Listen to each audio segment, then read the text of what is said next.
हाँ गुरु जी, आप आ जाओ। किसानों की परेशानी हम जानते हैं, इसलिए किसानों ने बीमारों को इलाज कराया।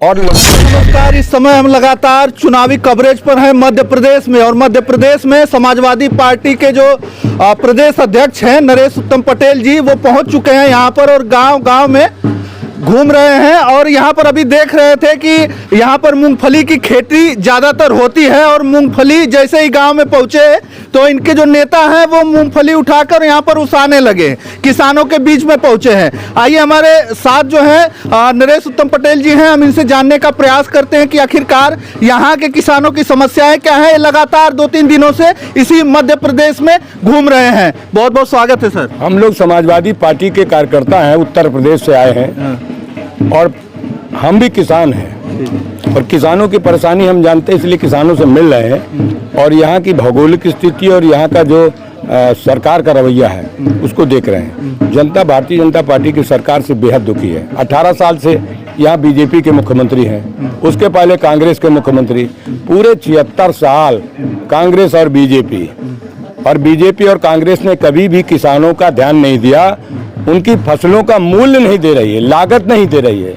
वो अपनी लागत से भी कम दामों पर किसान अपनी फसल का मूल्य पाता है और सरकार थपथपाती है कि हम किसान की आय दुगुना कर रहे हैं। भारतीय जनता पार्टी के देश के प्रधानमंत्री के कई बार हमने बयान सुने कि हम किसानों को मालामाल कर देंगे और किसानों का पुरसाहाल कर देंगे। हमारे ज़माने में किसान बहुत खुशहाल होगा। इसी भारतीय जनता पार्टी के ज़माने में किसान सबसे ज़्यादा बदहाल है, खुशहाल नहीं है। झूठ बोल रहे हैं भारतीय जनता पार्टी के लोग। किसानों को उनकी लागत के हिसाब से पैसा नहीं दे रहे हैं, ड्योढ़ा नहीं दे रहे हैं। कहा था स्वामीनाथन आयोग की रिपोर्ट लागू करेंगे, किसान को उसकी लागत से ड्योढ़ा देंगे।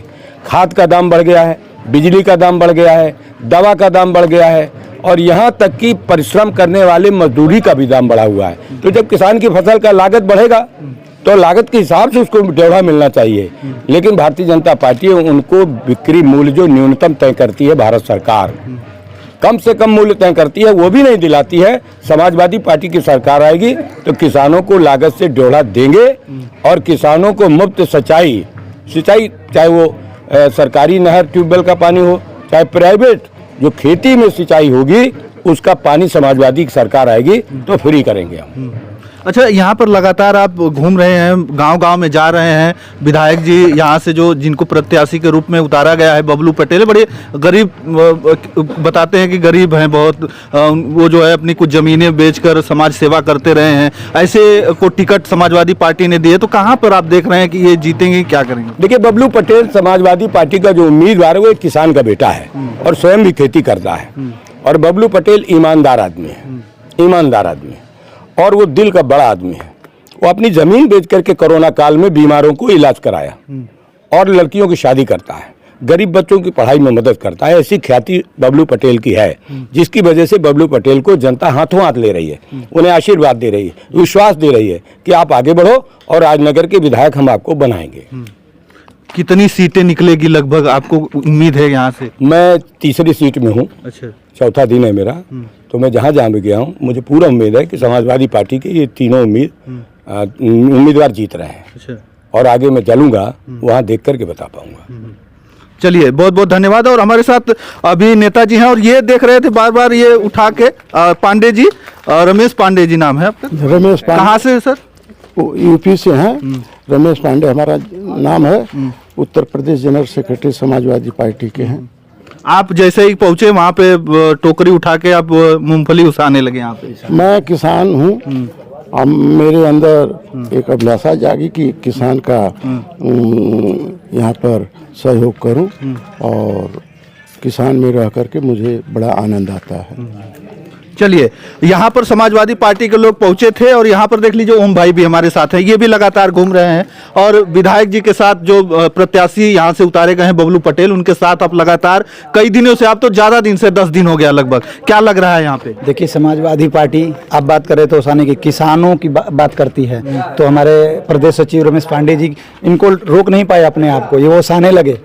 और हम लोग तो अखिलेश यादव जी समाजवादी पार्टी के सिपाही हैं और लगातार काम कर रहे हैं। आज हमारे प्रदेश अध्यक्ष जी आकर के नौजवानों में जान डालने का काम किया है, हौसला भरने का काम किया, और हौसला हिम्मत के बदौलत हम पहले ही कहते थे कि बबलू भाई एक गरीब प्रत्याशी, यहाँ लड़ाई अमीर बनाम गरीब की लड़ाई है, यहाँ धरती और आसमान की लड़ाई है। गरीब के बच्चे को लड़ाकर सदन तक भेजना है और लगातार आप बने रहिए। इस सीट को जीतकर हम सदन तक आवाज पहुंचाने का काम करेंगे, एक गरीब को पहुंचाने का काम करेंगे। यहाँ की गरीब जनता ने ठान लिया है कि इस बार सदन में जाएगा तो एक गरीब का लाल जाएगा, अमीर ही नहीं जाएगा, एक गरीब भी चुन के सदन में जाने का काम करेगा। चलिए, बहुत बहुत धन्यवाद। और अभी जो है हम गांव में थे और गांव में समाजवादी पार्टी के कार्यकर्ता पहुंचे हैं और यूपी से, उत्तर प्रदेश से लोग यहां पर मध्य प्रदेश में आए हैं और लगातार चुनावी प्रचार में घूम रहे हैं, गांव गांव घूम रहे हैं, खेतों में देखा उतर के जा रहे हैं, लोगों से मिल रहे हैं, बात कर रहे हैं।